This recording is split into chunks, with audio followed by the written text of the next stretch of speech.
but there can just be this internal resistance, a resistance to life, a resistance to letting go. And finally, what that is a resistance to letting yourself be just as you are, just in case, just as I am is a monster, or just in case, just as I am is an incompetent embarrassment uh, that it won't be able to survive. And that becomes this risk of, you know, do I really allow myself to be as I am and risk everything for that?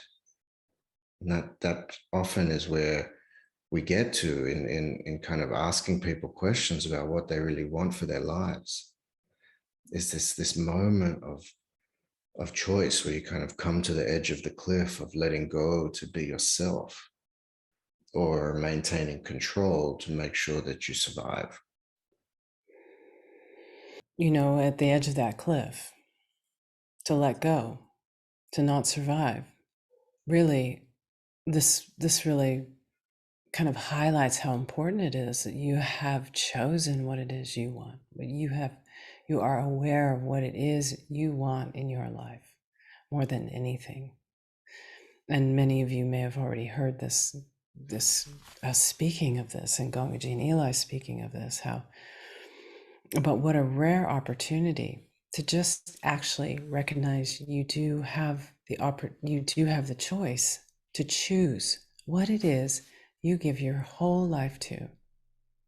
And once you've decided on the deepest level, it's not even a decision. It's an acknowledgement. It's an acknowledgement of what you are in love with, what your whole, every breath is for. And you acknowledge that, and you give yourself the opportunity to stay true to that. And then you're willing to step off the cliff. But before that, who wants to step off the cliff? There might be that you don't have the leverage to take that leap into the unknown. I love what Lisa's saying here, because there's also a very subtle mechanism where we often come to this, let's say, to the edge of the cliff through the momentum of our egoic survival mechanism. So we want to become awakened, or we want to be happy, but we want me to be in control through that process and on the other side. And so that's often what stops people, is you come to the edge of the cliff, and the one who was seeking, the one who is seeking, that one it can't be there on the other side. It just doesn't work like that.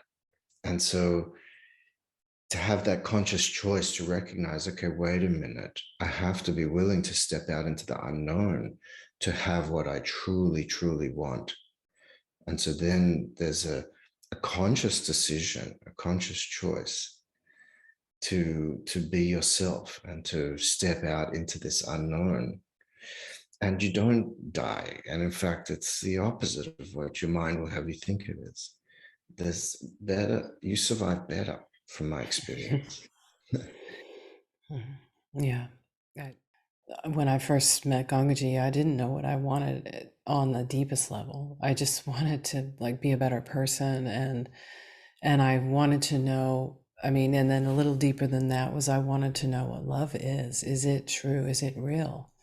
And in the meeting with this force of Gangaji, I recognized, oh my gosh, I've been in love my whole life. And the challenge is to actually live true to that.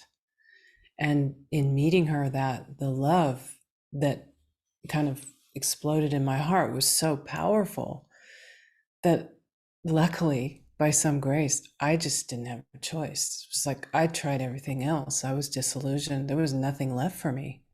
So I just said, okay, whatever it takes. I'm all in with this. And then my whole life fell apart, basically, because the one who wanted to know about love and didn't feel lovable was still waiting to be met. And in love, you can meet anything. It's It's totally possible.